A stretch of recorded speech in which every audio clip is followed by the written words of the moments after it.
Hello friends, my name is Piyush Jalani, Assistant Professor in Biani Group of Colleges. Today we are going to discuss the decision in financial management. As in my previous video, I have discussed about the financial management definition and the characteristics. ये decision हमको business में लेने पड़ते हैं. Financial management के अंदर हम 3 decision पढ़ रहे हैं, financing decision, investment decision, dividend decision. ये तीनों तरह के डिसीजन हमको लेने हैं बिजनेस में अलग अलग टाइम पे. फाइनेंशियल मैनेजमेंट जैसे कि मैंने पूरे प्रीवियस ईयर में बताया, फाइनेंशियल मैनेजमेंट स्टार्ट से लेकर के बिजनेस की स्टार्टिंग से लेकर के बिजनेस के एंड तक हमेशा चलता रहता है, कंटिन्यूस प्रोसेस है. फाइनेंसिंग डिसीजन से लेकर के डिविडेंड डिसीजन, उसके प्रोक्यूरमेंट ऑफ फंड से लेकर के और यूटिलाइजेशन ऑफ फंड और उसके बाद में डिस्ट्रीब्यूशन ऑफ फंड तक काम करता है. कैसे तरीके से हम वो डिसीजन लेते हैं फाइनेंशियल मैनेजमेंट में या बिजनेस में, वो हम इनके थ्रू पढ़ेंगे. पहला डिसीजन है फाइनेंशियल डिसीजन. फाइनेंशियल डिसीजन जो है वो डिसीजन है जो हमको फंड रेज करने में हेल्प करते हैं. यानी कि बिजनेस में हम फंड रेज करते टाइम पे कैसे डिसीजन लेंगे, बिजनेस में फंड लाते टाइम पे हम कैसे डिसीजन लेंगे, वो डिपेंड करता है फाइनेंशियल डिसीजन लेने के हमारे तरीका पर. फाइनेंशियल डिसीजन हम 2 तरीके से क्लासीफाई करके पढ़ते हैं, कैपिटल स्ट्रक्चर डिसीजन और वर्किंग कैपिटल डिसीजन. ये कुछ नहीं है, बस उसी तरह के डिसीजन है. मैंने पहले भी बताया कि हमको कंटिन्यूस फंक्शन में फाइनेंशियल मैनेजमेंट को काम में लेना है. तो कैपिटल स्ट्रक्चर डिसीजन हमको हेल्प करता है लॉन्ग टर्म के डिसीजन लेने में, और वर्किंग कैपिटल डिसीजन हमको करता है शॉर्ट टर्म के डिसीजन लेने में हेल्प.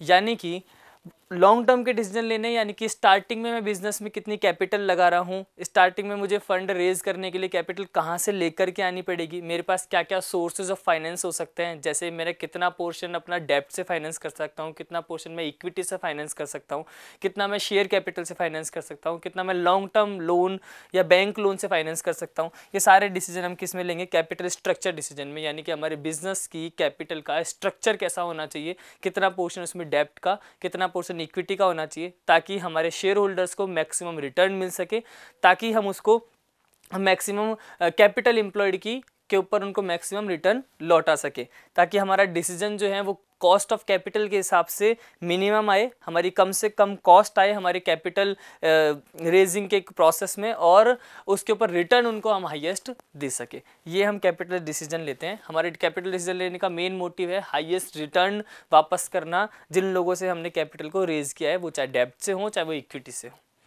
वर्किंग कैपिटल डिसीजन हमारे शॉर्ट टर्म के डिसीजन है. यानी कि हम वर्किंग कैपिटल मैनेजमेंट में कैसे डिसीजन लेते हैं, वर्किंग कैपिटल के लिए मुझे कितनी फंड चाहिए, वो फंड कैसे आएंगे. जैसे कि वर्किंग कैपिटल मैनेजमेंट में फंड कहाँ से आते हैं, हमको क्रेडिटर्स फाइनेंस करते हैं. अगर हम सोचो कि अगर हम डेटर्स को 2 महीने की क्रेडिट देते हैं और क्रेडिटर हमको 1 महीने की क्रेडिट देता है, अगर हमको सामने से क्रेडिट 1 महीने की मिल रही है और हम आगे 2 महीने की क्रेडिट दे रहे हैं, तो हम हमारे बिजनेस को ठीक से रन नहीं कर पाएंगे, क्योंकि हमको एक्स्ट्रा उसके अंदर हमारे पास से कैपिटल लगानी पड़ेगी, क्योंकि वो कम पड़ जाएगी. हम लोगों को बांट ज़्यादा रहे हैं, उधार में ज़्यादा पैसा दे रहे हैं, जबकि हमारे पास आग कम में उधार रहा है. इसलिए हमको इस तरीके से मैनेज करना पड़ता है अपने शॉर्ट टर्म के फंड्स को, ताकि हम उसको ईजिली इफेक्टिवली यूटिलाइज कर सकें. यानी कि हम हमारे क्रेडिटर्स से 2 महीने की रिटर्न वो लें, उधार लें, और 1 महीने की उनको उधार आगे डेटर्स को दें. इस तरीके से हमको कैश का मैनेजमेंट जो है बिजनेस में अच्छे से चलता रहे, बिजनेस में वर्किंग कैपिटल की कभी कमी नहीं पड़े. ये हमारे वर्किंग डिसीजन लेने का मेन मोटिव है. फिर इन्वेस्टमेंट डिसीजन आते हैं बिजनेस में यूटिलाइज करने के लिए. जैसे हमको फाइनेंसिंग डिसीजन में हमने फंड रेज करने की बात की, वैसे हम इन्वेस्टमेंट डिसीजन में फंड को यूटिलाइज करने की बात करेंगे. फंड को भी यूटिलाइज भी 2 तरीके से किया जाता है. कुछ फिक्स्ड एसेट में यूटिलाइज किया जाता है, कुछ करंट एसेट में यूटिलाइज किया जाता है. जो फिक्स्ड एसेट में यूटिलाइज किया जाता है उसको हम कैपिटल एक्सपेंडिचर डिसीजन बोलते हैं, और जो करंट एसेट में यूटिलाइज किया जाता है उसको वर्किंग कैपिटल मैनेजमेंट डिसीजन बोलते हैं. कैपिटल एक्सपेंडिचर डिसीजन के अंदर हम लॉन्ग टर्म की एसेट की बात करेंगे. जैसे हमने बिल्डिंग के अंदर कितना पैसा लगाया, हमने अदर लॉन्ग टर्म एसेट यानी कि प्लांट के अंदर कितना पैसा लगाया, मशीनरी के लिए कितना पैसा लगा रखा है, वो इन्वेस्टमेंट हमारे बिजनेस को कैसा रिटर्न दे रहा है, ये हम कैपिटल एक्सपेंडिचर डिसीजन में बात करेंगे. और वैसे ही करंट एसेट्स में जैसे हमने बैंक में कितना पैसा छोड़ रखा है, स्टॉक के अंदर कितना इन्वेस्टमेंट कर रखा है, डेटर्स में कितना इन्वेस्टमेंट कर रखा है, ये हमारा वर्किंग कैपिटल यानी कि करंट एसेट मैनेजमेंट का पार्ट है. हमने उनको हमारे पूरे फंड को वर्किंग कैपिटल में कितना लगा रखा है, यानी कि करंट एसेट्स का कितना पोर्शन है और फिक्स्ड एसेट का कितना पोर्शन है, ये हम देखते हैं. अगर हम बैलेंस शीट के हिसाब से देखें तो ये हमारी लॉन्ग टर्म लाइबिलिटीज़ हैं, ये हमारी शॉर्ट टर्म लाइबिलिटीज़ हैं, ये हमारे लॉन्ग टर्म की एसेट्स हैं, ये हमारी शॉर्ट टर्म के एसेट यानी कि फिक्स्ड एसेट और करंट एसेट है। इस तरीके से हमने कितना हमारी लाइबिलिटी साइड में कितना पोर्शन कैपिटल स्ट्रक्चर डिसीजन का है, कितना वर्किंग कैपिटल का और कितना लॉन्ग टर्म फाइनेंस का मतलब फिक्स्ड एसेट का डिसीजन और कितना शॉर्ट टर्म फाइनेंस यानी कि करंट एसेट्स का। ये हमारे इन्वेस्टमेंट डिसीजन और फाइनेंसिंग डिसीजन है।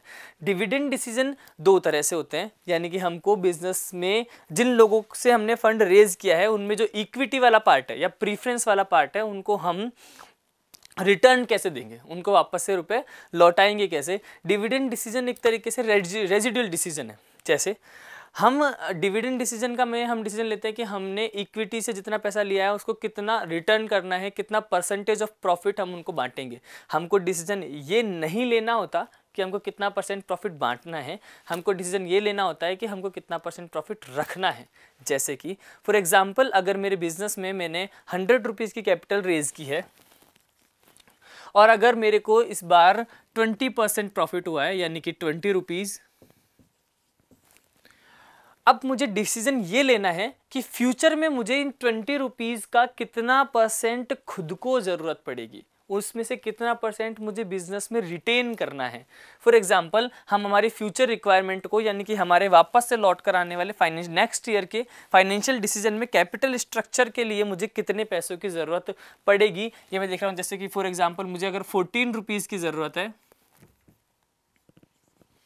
अगर 14 रुपीज़ की ज़रूरत है इसका मतलब कि मैंने 14% रिटेंशन रेशियो रखा है यानी कि डिविडेंड डिस्ट्रीब्यूशन रेशियो 6 रुपीज़ यानी कि 6% रखा है। यानी कि डिविडेंड डिसीजन का बेस होता है हमारे फ्यूचर की कैपिटल रिक्वायरमेंट, हमको कितना फंड फ्यूचर में चाहिए होगा, इसके बेसिस पे हमारा डिविडेंड डिसीजन लेते हैं जो कि एक रेजिडुअल डिसीजन है।